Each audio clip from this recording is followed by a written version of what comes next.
Arrival of the official party and the rendering of honors to the Acting Secretary of Defense, and remain standing for the presentation of the colors, the singing of our national anthem, and the invocation.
Oh, say, can you see by the dawn's early light what so proudly we hailed at the twilight's last gleaming, whose broad stripes and bright stars through the perilous fight o'er the ramparts we watched were so gallantly streaming, and the rockets' red glare, the bombs bursting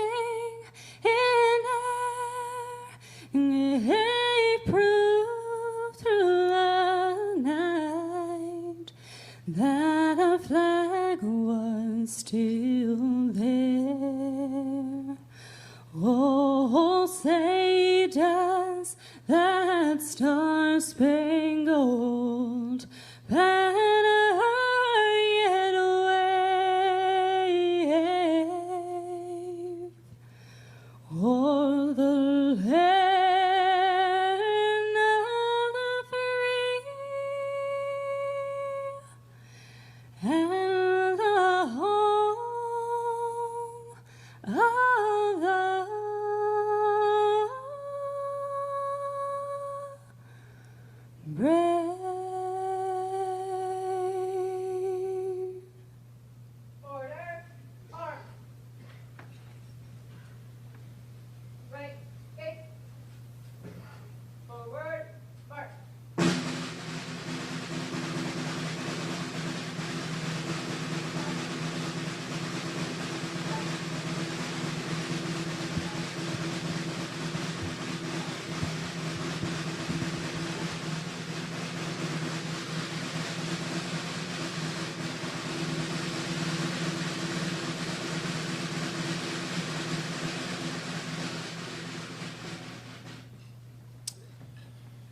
Would you please join me as we pray?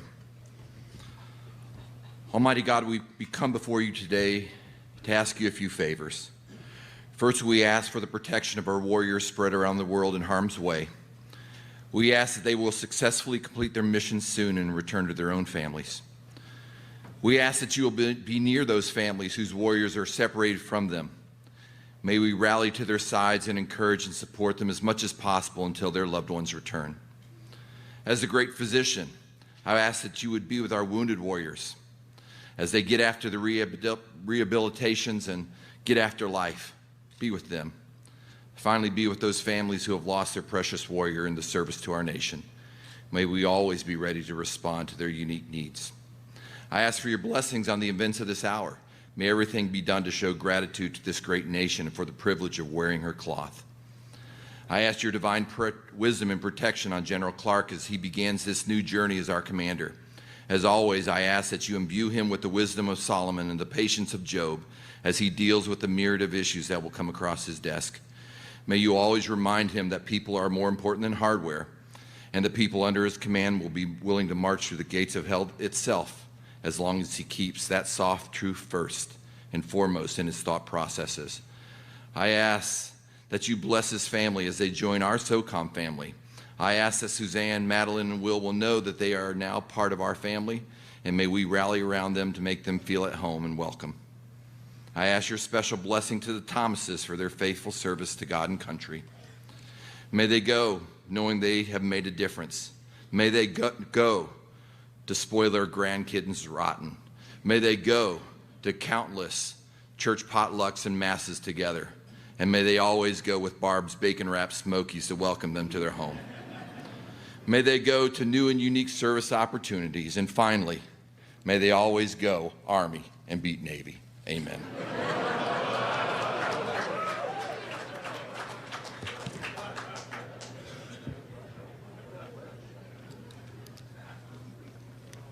Thank you, Ms. Dortch, Socom Color Guard, and Chaplain Ustra. Ladies and gentlemen, please be seated.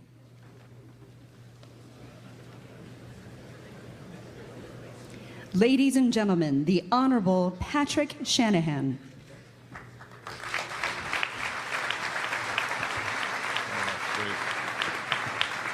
All right. Good afternoon, everybody. It's great to be here in Tampa and rub elbows with the remarkable men and women of U.S. Special Operations Command. And getting to see the sun isn't bad either. It's especially meaningful to spend time with our men and women in uniform on this particular day as our country commemorates our Vietnam War Veterans Day. And thanks all those who sacrificed. My father was one of those who served in Vietnam, his quiet dedication to our country typifying that of an entire incredible generation. Those who serve today stand on their shoulders.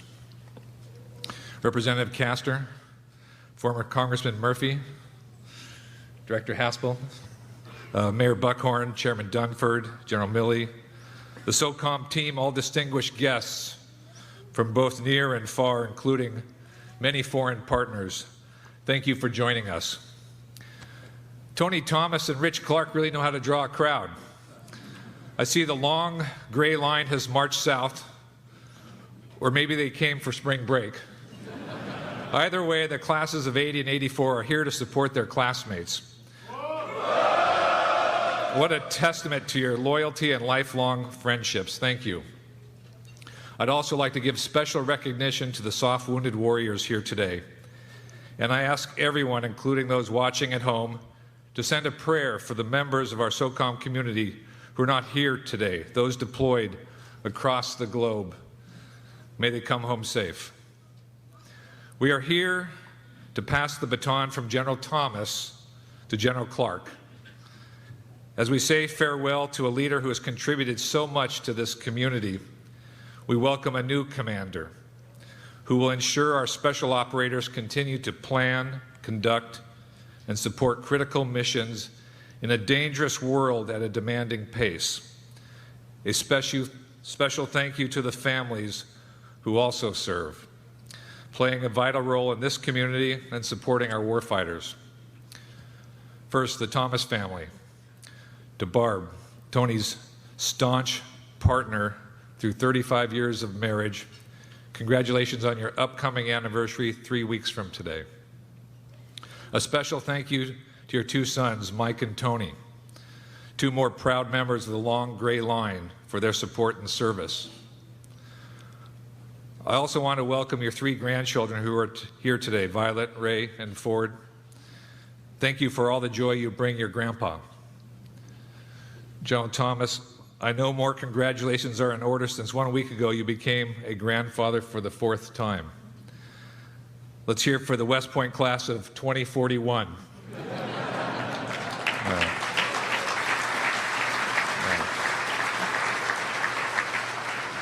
I'm quite confident his first words will be beat Navy. And to the Clarke family, Rich's wife Suzanne and their children Madeline and Will. I know you have moved at least 20 times during your dad's Army career. Thank you for doing it once more as you begin this next new chapter. To the Socom community, which celebrates its 32nd birthday next month, your skill and vigilance keep us safe. I've learned a new lexicon since coming to the Pentagon, words with significant connotations. One that always sticks with me is devotion. For our Special Operations Forces, too often, devotion means sacrifice. Our department and country are grateful for what you do and your families endure on our behalf. And you are on the front line of freedom, defending America's interests as you operate in more than 90 countries around the world. At only 3% of the total joint force, you are the lethal tip of our spear. By going in first and seeing every mission through to the end, you enable more comprehensive military action. That translates into diplomacy and ultimately gives peace a chance. Special operators don't just volunteer. You push the envelope every day through intense training, facing the most dynamic threats imaginable. The title Green Beret, Navy SEAL, Ranger, Air Commando, and Marine Raider evoke admiration from your fellow citizens, comfort from our allies and partners, and fear from our adversaries. You are always ready, always innovating, always responding, and you like to be out front. In fact, you insist on it. General Thomas, you have exemplified this mindset. Throughout your career, you have been at the forefront of our nation's battles. Since the day you pinned on the black and gold Ranger tab, you've been leading the way. This includes your numerous combat deployments in support of historic missions, from Operation Urgent Fury in 1983 to Operations Enduring Freedom in 2013. You deployed to Afghanistan, leading soldiers every year from 2001 to 2013, except for 2008 when you deployed to Iraq instead. And after you were wounded in combat, you returned to the fray in Afghanistan in 2009. In 39 years of distinguished military service, you've embodied the West Point motto, duty, honor, country. And at this command in particular, you drove success and empowered our warfighters to wipe out the last strongholds of ISIS. You put it best when you said, they declared an army, they put it on the battlefield, and we went to war with it. You can retire your post knowing that the ISIS army has been defeated.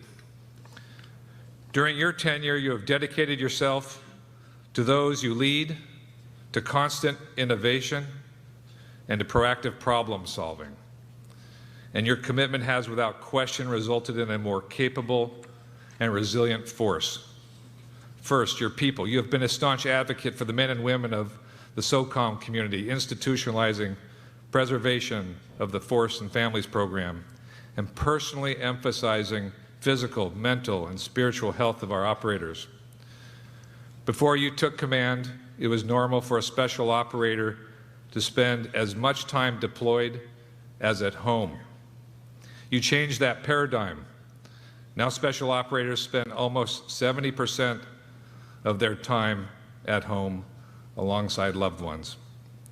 You make it a point to honor the resiliency of your special operators by visiting Walter Reed every time you visit Washington and growing the Warrior Care Program. You also took the initiative to host this year's Warrior Games in Tampa, rallying the entire city behind you to get it done. I'm happy you'll get to see this great event unfold in June, since you're staying here in this great city. You have also driven relentless innovation across this command, modernizing and improving manning of our SOF and showing leadership within the Department of Defense in artificial intelligence, machine learning, and beyond. As a result, Socom has reduced flash to bang, procuring and fielding the best equipment for our warfighters at the speed of relevance. Finally, you've proven a skilled problem solver, addressing potential issues before they become problems. For you understand, it's not just about the end game, it's about ensuring success across the full spectrum of combat from start to finish. General Thomas, as you pass the baton here at Socom, the final testament to your impressive career is the military service of your two sons, Mike and Tony. There is no greater family legacy than this. Well done.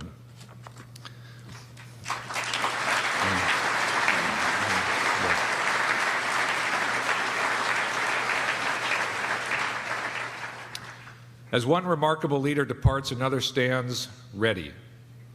Few understand the honor of an Army legacy better than General Clarke, who was raised in an Army family.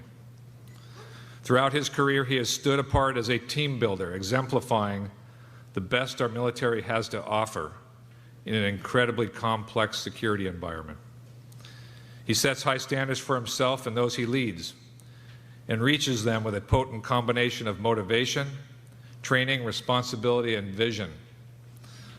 Over the last year and a half, more like 2 years if you count all the weekends we've spent in the office together, I have witnessed him in action, and I have come to know General Clarke as a savvy and precise leader with impeccable judgment. With those skills, multiple combat deployments in Iraq and Afghanistan, and experiencing commanding both conventional and special operations force, he was made for this command. General Clarke, your leadership will be invaluable as Socom maintains its current mission while adapting to a new era of great power competition. In a way, special operators are being challenged to do what they do best, adapt and transform. You will need to leverage targeted missions with an acute understanding of how they impact global trends. This is no easy task, but you and the more than 80,000 men and women of this command are up for it. I have no doubt you will take our fight to the next level. Thank you for taking on this challenge. God bless this Socom community, and God bless America.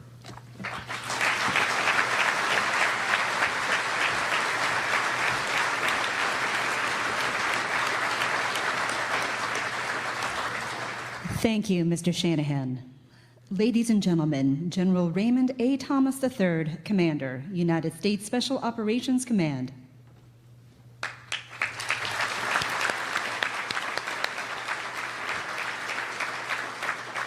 Seems like I was just here. My Socom teammates know that now is the time for the peacock to feather duster speech.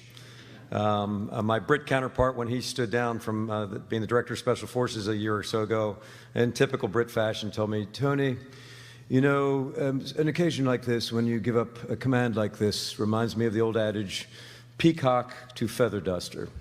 Think about it for a minute.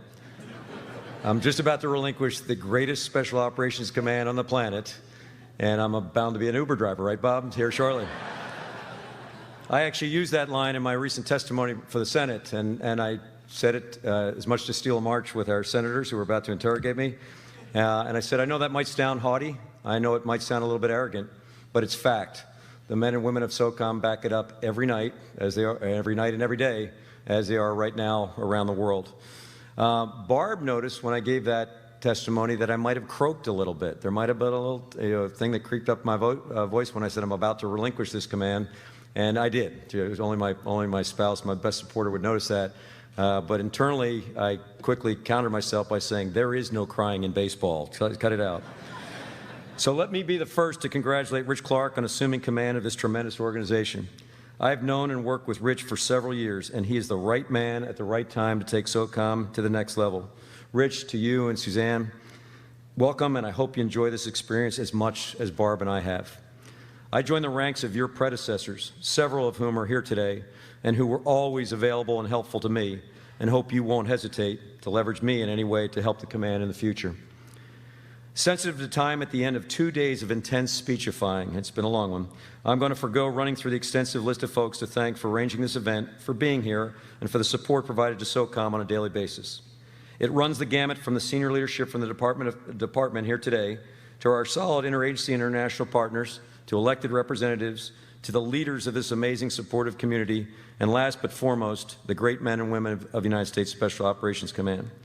I arrived here 3 years ago with about 1 day worth of prep, having come from JSOC, where I was intent on beating McChrystal's record of 5 years in command. In fact, it was my former mentor, Stan McChrystal, knowing that I was begrudgingly moving to the higher headquarters, who told me, get over yourself. It's time to move up and wrestle with the beast. I doubt it will be a tremendous amount of fun, except when you do see changes taking place. But if Socom doesn't move to where it must be, it will stall in place as a highly regarded, but less than it could be team forever. With that charge, I embraced the challenge of trying to provide the leadership and direction this organization demanded. I'm compelled to acknowledge that the opportunity to work with the Socom team has been one of the most rewarding experiences of my life. I was quickly amazed by the span and scope of our organizational activities and the extraordinary leaders and people who comprise this eclectic headquarters. In my early attempt to make sense of it all, I opted to make a very simple approach to bundling our priorities under the 3 sets of win, transform, and people. I know, 2 verbs and a noun. People have taken me to task on that. And challenged our folks to ensure their relevance to those pillars every day.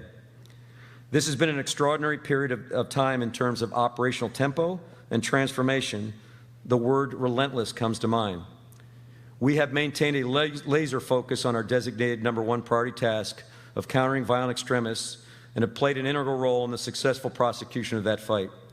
Right now, as we sit here, our teammates are on point for the nation in Afghanistan, Syria, Iraq, Yemen, Somalia, Libya, the Trans-Sahel, the Maghreb, the Lake Chad Basin, the Philippines. Everywhere ISIS and Al-Qaeda is, we are there taking it to them. I attended the McCain Security Forum last year in Sedona and participated in a panel where we were asked the softball question of whether we were winning the war. After a lot of back and forth discussion, I offered that it depends. It depends on what your definition of winning means.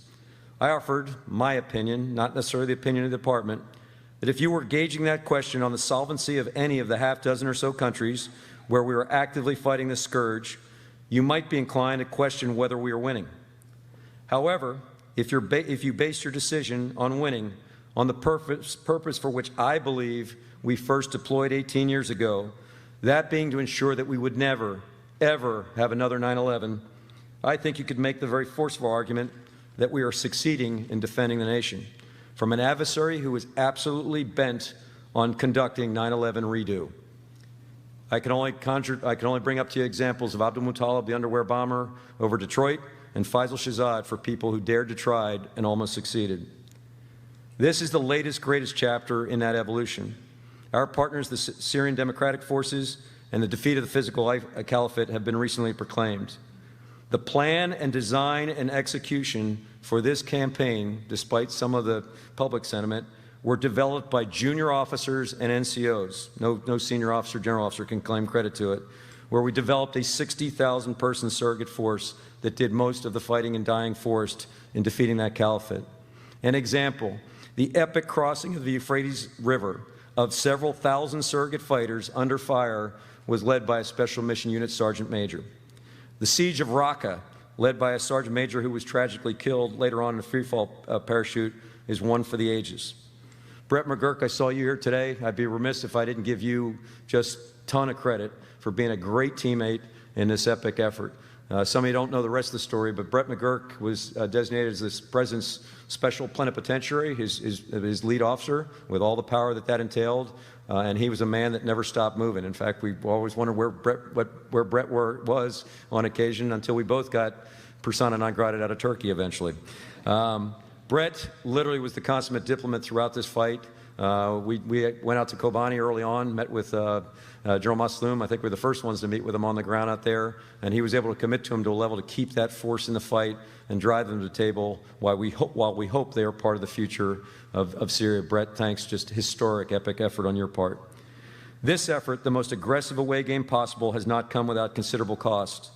The department has lost several thousand service members during this protracted struggle, and just this past week, we lost Sergeant First Class Will Lindsay from 10th Special Forces Group. 15 years time in service, 6 tours in Iraq, 2 in Afghanistan. He leaves behind a wife, Sarah, and 4 daughters. Scotland, 7, Evelyn, 5, and twins, Gracelyn and Richland, 1. Will Lindsay is the 430th SOF teammate to be killed since the beginning of this war, and overnight we were informed of 2 others added to our wounded in action rolls, which now tops 2,900. We are compelled to take care of these people and their families. Elsewhere in the world, we are persistently engaged in every country on the European continent on the border with Russia, ensuring allies and building partner capacity to disrupt and deter Russian aggression. We are similarly deployed in 18 countries in the Pacific region, enhancing host nation security capabilities in the face of both terrorist and Chinese hegemonic activities. In Central and South America, we are extensively partnered with law enforcement and host nation security forces in disrupting trans-regional threat networks which convey both criminal and other nefarious threats to the homeland. In all these cases, and in many others, we are reinforcing one of our primary skill sets, the ability to work by, with, and through others, and to convert human capital into competent security forces. In public testimony and other sources, you've often heard that Socom, on a daily basis, maintains approximately 8,000 teammates in 80 or so countries. That lacks context. In several of those countries, which I've already cited, we are actively conducting combat operations.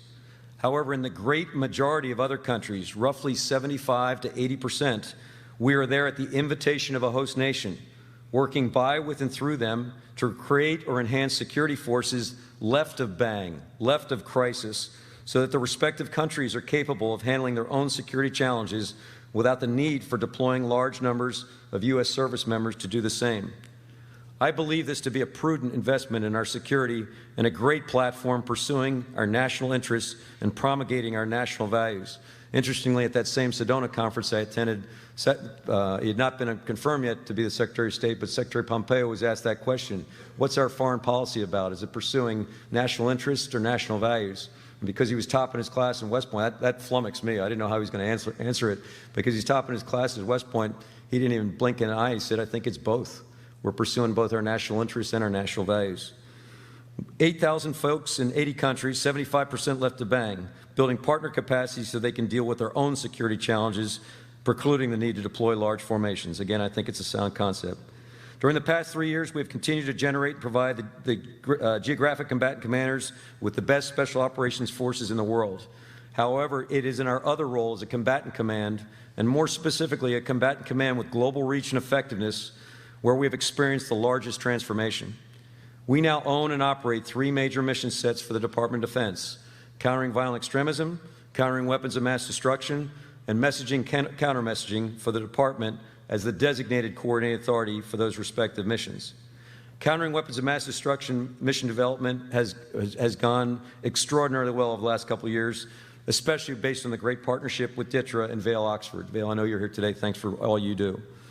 Already up and running, literally up and running at Socom headquarters, the joint MISO, Military Information Support Operations Web Ops Center, is humming.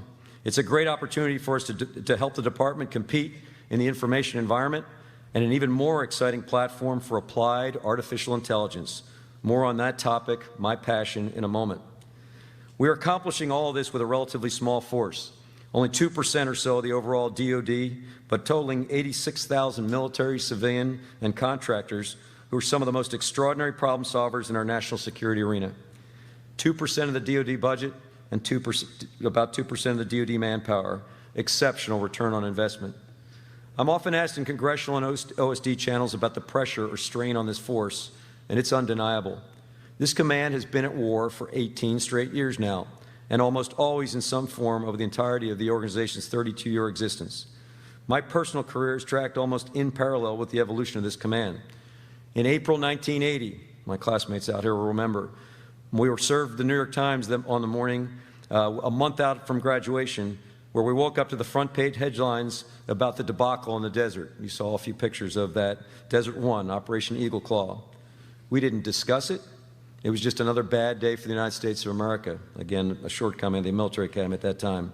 It was a bad period of time for our military. In the wake of Vietnam, possibly the very nadir. The Army was certainly not in very good shape. However, it was a seminal event which provided the impetus for the creation of our special mission units, JSOC, and finally 7 years later, Socom. Next year will be the 40th anniversary of that day in the desert. This command and our warriors have been in a steady state of combat or so-called low-intensity conflict for most, if not all, of that 4-decade period. Having said that, the force and our families are incredibly strong and resilient. They're riding it hard, but driven by an ethos to whom much is given, much is expected. We operate, you could say, we thrive in ill-defined situations. The standard guidance that I've received for the last couple of years in lieu of policy and strategy in some cases is buy us space and time, develop options. Meanwhile, don't box in the decision maker. We've significantly evolved as a combatant command and more specifically as a global combatant command, and I'm really privileged by the relationship I've developed with John Hyten at Stratcom, Paul Nakasone here today at Cybercom, Steve Lyons at Transcom, and Jay Rabin at Spacecom, attempting to afford melded global options to the department and the geographic combatant commanders. We continue to be the DoD trendsetter in taking care of our people through the platforms of our Preservation of the Force and Family and our CARE Coalition. Despite my seeming satisfaction with the progress of the command, I depart acknowledging that the world is not a better place or a safer place. In fact, it's trending badly on multiple fronts, to include several which are existential threats to us and our way of life. We're at a critical juncture for the command and the department, simultaneously maintaining pressure on violent extremists, while reorienting and transforming ourselves for the threats identified in the National Defense Strategy. The violent extremist fight is at a pivotal historic point. Afghanistan, we've gone from 2012, where the commander at the time told my formation, we aren't winning, but we're leaving anyway, in 2014, an end date vice an end state, to turning the corner up till this critical moment when we have absolutely driven the Taliban to the reconciliation table under the leadership of Zal Khalilzad. In Syria and Iraq, we've declared the defeat of the physical caliphate. There's 15,000 of those rascals still suspected to be out there. They've gone to ground, hoping we'll take the pedal off the metal like we did in 2011. All the precursors are still in place with the heinous Assad regime, Iranian hegemonic activities, and our folks are thriving and serving in the most complex battlefield on the planet. I was there not too long ago, and within small arms range, certainly mortar range, you have the confluence of Syrian regime, Russian regular and paramilitary forces, IRGC, Lebanese Hezbollah, Shia militia groups, Turks and their proxies, U.S. and our proxies, and oh yeah, by the way, ISIS. And over the top of that, you have Iran trying to push in mid-range ballistic missiles, and Israel requesting permission to come into that battle space. Tell me that's not a complex environment for our operators and our other great professionals from the interagency, specifically State Department and USAID. To more aggressively and coherently propel the command to achieve the capabilities required for the future fight, and specifically against peer competitors, I recently directed the establishment of the Socom Experimental Force to drive future force capabilities. We have established ourselves in very short order as an artificial intelligence platform. I like to say it was a short order, but not when I reflect back on really what my epiphany was for this particular initiative. 3 years ago, and Bill McCraven, you can remember riding around in a car on Bayshore Boulevard with none other than Eric Schmidt, a former Google and Alphabet CEO. He was here as part of the Department of Defense Initiative Task Force under your leadership. He spent a day or two with us and felt compelled to give me a report card. Pretty bold move on his part, but he felt pretty comfortable, and if you know Eric Schmidt, he's very comfortable in his own skin. We rode down Bayshore Boulevard in Suburban. He said, General, I'd like to give you props for your people. You clearly hire extraordinary talent. And I thought, check. You got nothing out of this other visit. We do have America's best and brightest. He said, "You seem to prototype pretty effectively." And I thought, yep, we've been failing fast long before I ever read a business book, and I don't read business books, but before I ever read a business book that described the phenomenon. But then he went on to say, "You absolutely fill in the blank at qualitative computing and applied machine learning." He then went on to say, and I was getting a little edgy, that I know you live in a complex world, but if I got under your tent for one day, I could solve every one of your wicked problems to a simple up-down switch with applied algorithms or advanced algorithms and applied mathematics and computational computing. I was ready to boot him out of the car on Bayshore Boulevard. But I stopped for a minute, and I let Bill McRaven continue the conversation with Eric Schmidt, and it struck me in very short order he was absolutely right. We were swimming in oceans of data pertinent to our wartime efforts, and we're being absolutely flummoxed by our inability to leverage it. And so we did put some things in motion to really get after this phenomenon that's here and now called artificial intelligence. I've become a self-described zealot. Interestingly, it said in testimony, one of the senators asked me about artificial intelligence and where I thought it applied. I looked at Paul, who was testifying with me, and said, "Do you want this one? Because I'm really ready to jump on it." He deferred, let me reply. And I said, "Senator, it applies to everything we're doing and everything we could consider doing in the future. I'm an absolute zealot. We are trying to drive Socom in that direction."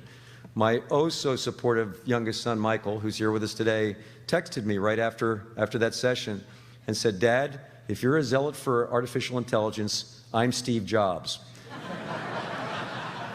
The point being, I'm the 60-year-old in the room who barely understands how any of this stuff works. But I absolutely can see the application, and we need to get there. We need to embrace the phenomenon. It applies to everything we do and will do. We have to educate the force and change the culture.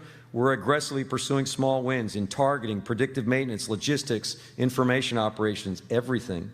The audience here today has several industry leaders who have already begun partnering with us to pursue the integration of this technology, and I very much appreciate their help. Yes, we need to debate and formulate policy which applies to this world-changing technology, but in the meantime, we need to get at it. Our adversaries already are. Recently, we've gone back to the roots of our shared lineage with the OSS, recalling General Bill Donovan's vision that, quote, "The importance of the OSS," and you could substitute the Socom, and maybe even Gina Haspel's organization as well, that the importance of our organization lies not only in its role in hastening military defeat, but also in the development of the concept of unorthodox warfare, which alone constitutes a major contribution, to drive us to develop substantive approaches to the irregular warfare core competency and desire to compete short of direct conflict called for in our national defense strategy. I want to close by thanking the multitude of agencies, partners, and services who support our command. Special thanks, as I mentioned, to Gina Haspel here from the CIA. Gina, it was my personal pleasure to work with you when you were the FA out there in London. You've been a phenomenal public servant, right person, right time for that great organization. God bless you going forward. Vale Oxford at DITRA, another tremendous teammate. Vale, thank you for being here today. And again, if I haven't called you out, I'm sorry. I'm conscious of the time. I'd like to thank Congress. Representative Castro here today is as a representative for that, who has consistently provided us with the resources to sustain our operational approach while transforming our capabilities for the future fight. I'd like to thank the great local community again for all you do to support U.S. Socom and our service members. Lastly, I'd like to personally thank the leaders and members of U.S. Socom for what they do every day to defend the nation. While we stay focused on the fight and our transformation, we must remain equally or more so committed to our most precious asset, our people. It's the only way we can maintain this juggernaut. In my comments about the strain on and demand on the force, I don't want you to walk away with the wrong perception that we, this team, isn't up to the task. The resilience of this force and their families is on a daily display. Let me give you a couple examples. A year and a half ago, we went to a funeral in Monticello, Utah for Aaron Rhett Butler, who was a National Guard E6, killed in combat. Aaron was the seventh of eight children. You guessed it. They might be a Latter-day Saints family in southern Utah. I got in to meet, there was a long queue. The entire town of Monticello was about 5,000 strong. It turned out to be there for the family. I got in the queue, and awkwardly, as they always do, they rushed the senior officer up to the front. So I got to meet the father. He was a big bear of a man. He taught every one of his kids how to either grapple or wrestle, to include the oldest, a stunning blonde, and then seven daughters. The oldest daughter was an MMA, very competitive athlete. all the sons were wrestlers. Aaron was the 4-time Utah State wrestling champion. There's only been one other person in history that's done that. And so I went down the line and met all these folks. They asked me to speak, which I usually defer. I don't go to these sessions to speak. I go there to be for the families, but they asked me to speak, and I was blessed to have that opportunity because I followed 7 siblings talking about their brother, to include the youngest sibling that said, Aaron was always there for me, never ever let anybody take advantage of me or beat up on me on the playground, except for him when he beat up on me. But he was already living the motto of our Special Forces, De Oppresso Liber. It was the mother, though, that gave me the lasting impression that I will never forget. Aaron's mom was she was the matriarch right out of Central Casting. And she gripped my hand. I gave her a hug and was conveying my condolences to her. And she looked me in the eye and very fiercely stated, "Stay on this and finish it." And as the mighty, mighty Socom commander, my knees almost buckled, because I thought, here's this woman that just lost the 7th of her 8th pups, and she's telling me to stay on it. And if that doesn't inspire you to stay after the evil that this country is facing, I don't know what does. More recently, we lost 2 Rangers in a space of about 3 months. We lost Ranger Hasso from 2nd Ranger Battalion. At that funeral, I met the wife of an NCO named Cameron Meddock. Cameron was deployed. His wife was 7 months pregnant, but she was there to support the team. I saw her again 4 months later at the funeral for her husband, Cameron Meddock, who was killed. Same team, had replaced the team later in action, but killed 4 months later. She was now 8.5 months-ish pregnant at the point. I guess I was overestimating how pregnant she was the first time. But they're as strong as any Spartan wife you could ever imagine. Most recently, we attended on the other side of the state here about a month ago the funeral for Warrant Officer John Farmer. I didn't know John Farmer, but I know his type. John was a 6'5" hulking man mountain. He was a team captain for his college basketball team at Benoit College up in Maine. Good at everything he touched, and his teammates got up, teammate after teammate, talking about him. But it wasn't until his wife Tabitha got up there, who had 4 children as well, to include 4-year-old twins.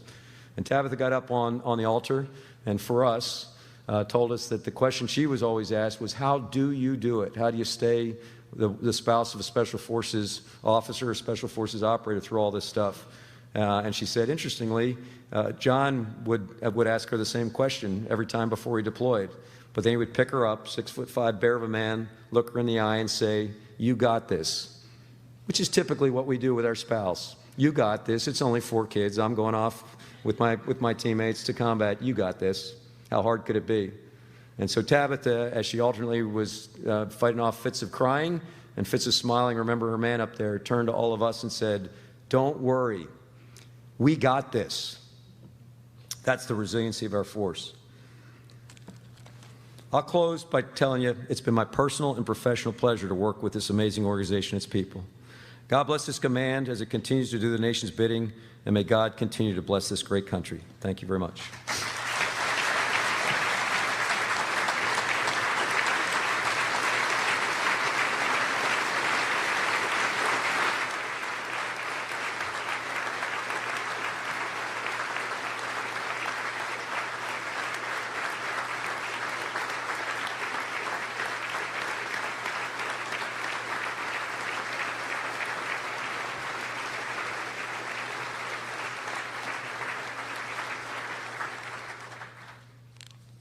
Ladies and gentlemen, please be seated. As a token of our appreciation to Mrs. Thomas's service to the command, we would like to present her a small gift.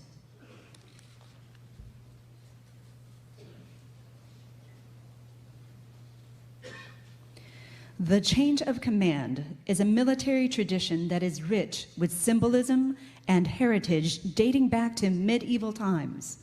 Soldiers often carried staffs or standards into battle that identified them as a unit. Throughout military history, unit colors have marked the position of the commander on the battlefield and served as a rally point. Soldiers would follow the standard or guidon of their leader, most often found at the forward edge of battle. All others within the organization might perish, but the colors live forever. In more recent times, the colors represent not only the heritage and history of the unit, but also the unity and loyalty of its service members. Wherever the commander is, there also are the colors. Today, United States Special Operations Command continues this tradition as Mr. Shanahan, General Thomas, and General Clarke take their positions for the exchange of the United States Special Operations Command colors. Ladies and gentlemen, please remain seated.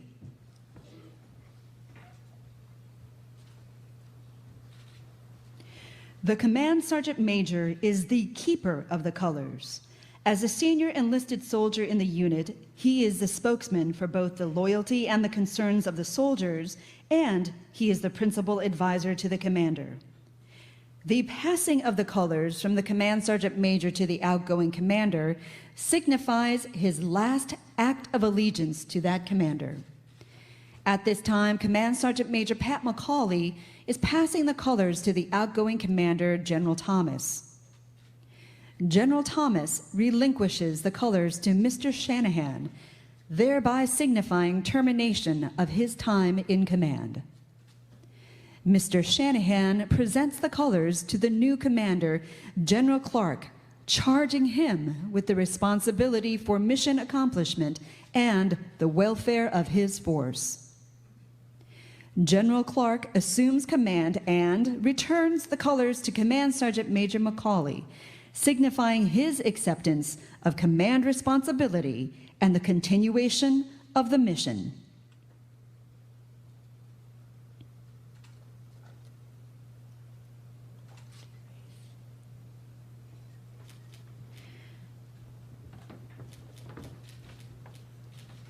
Ladies and gentlemen, please stand for the reading of the official orders.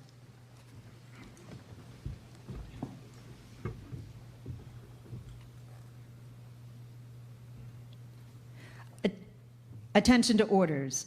By the authority of Title 10, United States Code, Section 164 and 167, the undersigned assumes command of the United States Special Operations Command, MacDill Air Force Base, Florida, effective 29 March 2019. Signed, Richard D. Clarke, General, United States Army, commanding. Ladies and gentlemen, please take your seats.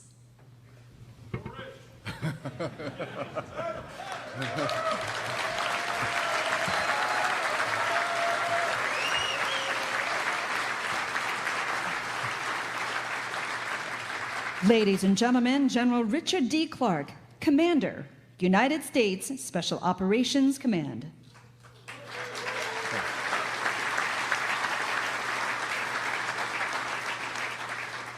Some people think I was just trying to run to the microphone, but that was actually what I was told to do, to come straight here.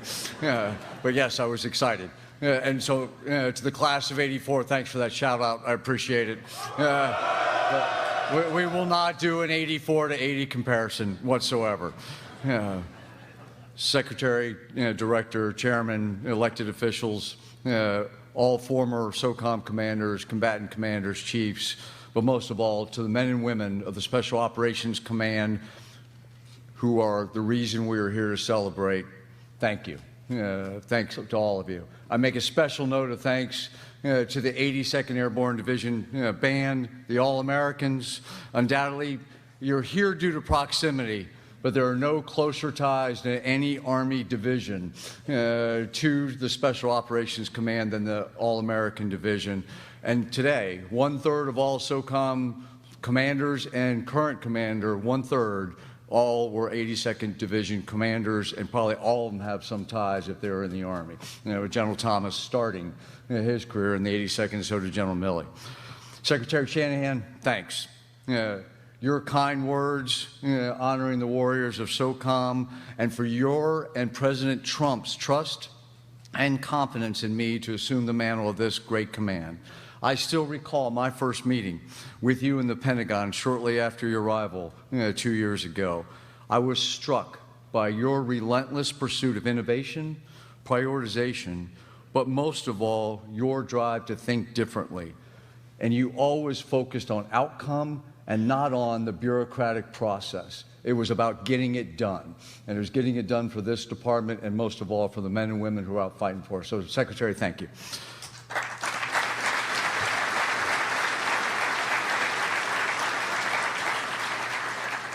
Chairman Dunford and Ellen, Suzanne and I greatly appreciate your friendship and welcoming approach to all who come in contact with you, from privates to presidents and world leaders. Chairman, for these past 3 years, serving on your staff and for your support for my nomination for this position, I am and will always be appreciative.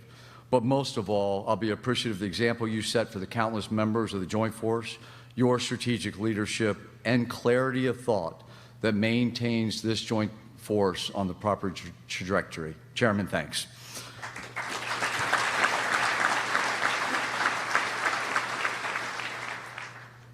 General Thomas, sir, Tony, T2, sometimes that'll take a while for me to get used to, but as General Melley talked about earlier, our nation has never produced a more combat experienced, multifaceted, talented, and qualified SOF officer.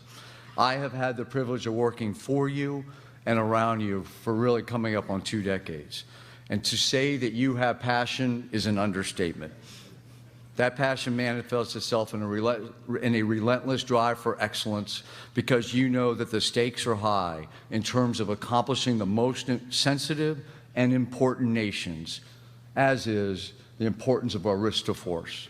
It is an honor to assume the mantle of command from such an esteemed SOF warrior and someone that I call both a mentor and a friend.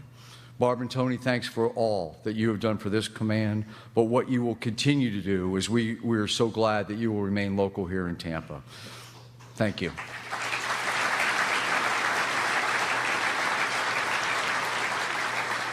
Just a few quick shout-outs of individuals, and there's probably some that I'm going to forget. But to Frank McKenzie, who was on this stage yesterday, as he took over CENTCOM, there is no finer person whom I would look forward to working with in the future than Frank McKenzie. He's been a friend. I've replaced him now several times when he was the J5, and we're really glad that we'll be neighbors with Frank and Marilyn McKenzie, and the CENTCOM-SOCOM relationship will remain strong. Director Haspel, you honor us by being here being with us here today. We work together on the Deputies Committee, trying to work problems with many others that you're seated there with.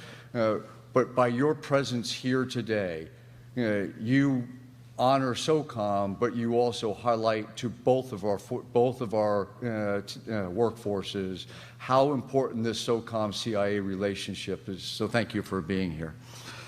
Thank you.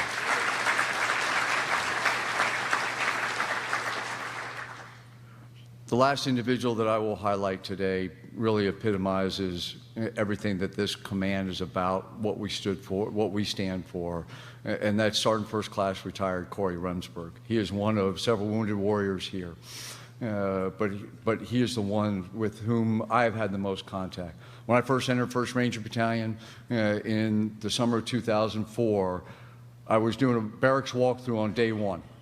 Corey Remsburg was in the barracks, and he really was the class clown of Charlie Company 175. I met Specialist Remsburg at that time and immediately said, this kid has just got a lot of pizzazz, a lot of talent.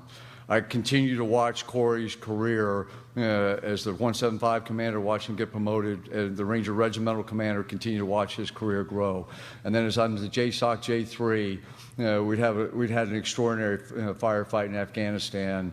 I'm looking at the casualty report coming from that operation, and then I see Corey Remsburg's name there, and knew that he was in dire straits.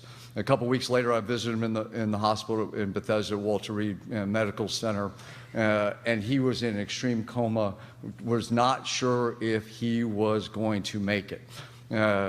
And he epitomizes courage, because courage in the ability to fight, but really courage in his ability to overcome extreme adversity of his wounds. And he stands as an example for so many people in this audience, for so many people for our nation. So Corey, you've been there for so many of my changes of command, so many of my promotions. Corey, I'm glad that you were here accompanied by your mom and dad, because it's the caregivers of our wounded who are also so important. So Corey, Annie, and Craig, thank you.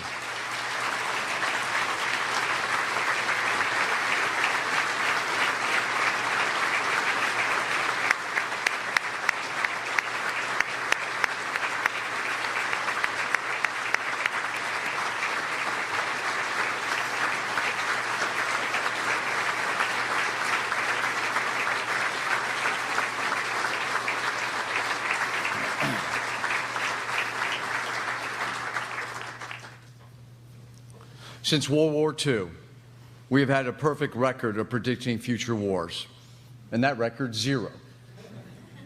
But the good news is that our national defense strategy is clear, and it sets us on a path of prioritization of longer-term threats, transforming the way we approach our warfighting capabilities, capitalizing on capabilities that General Thomas already talked about, machine learning and artificial intelligence, all while maintaining the most asymmetric advantage that we have over our adversaries and our competitors, and that is our allies and partners.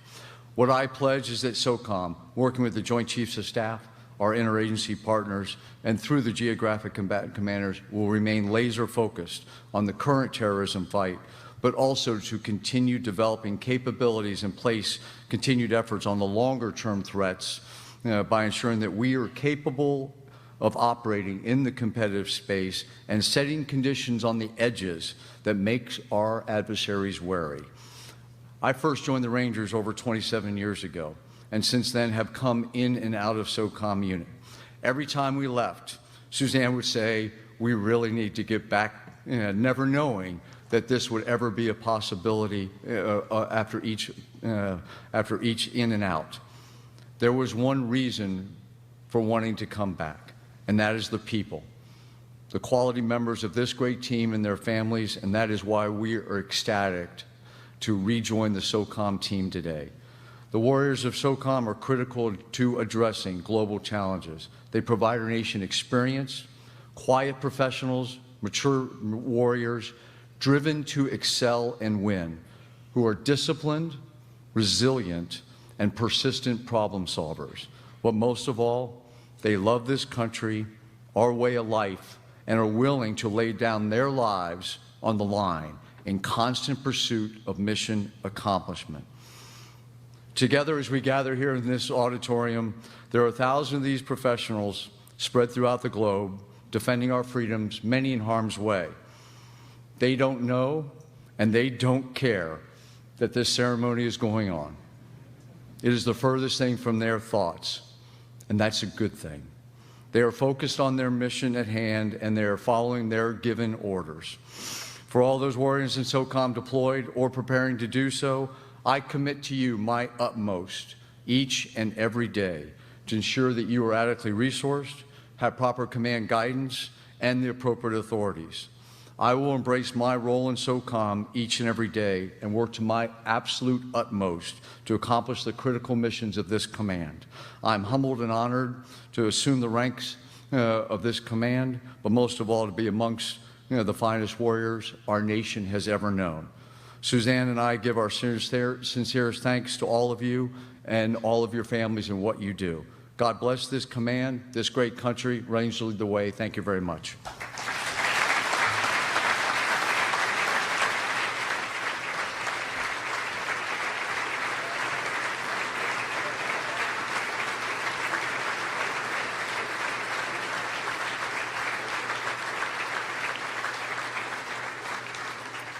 Ladies and gentlemen, please be seated. As a welcome to United States Special Operations Command, we would like to present this small gift to Mrs. Clarke.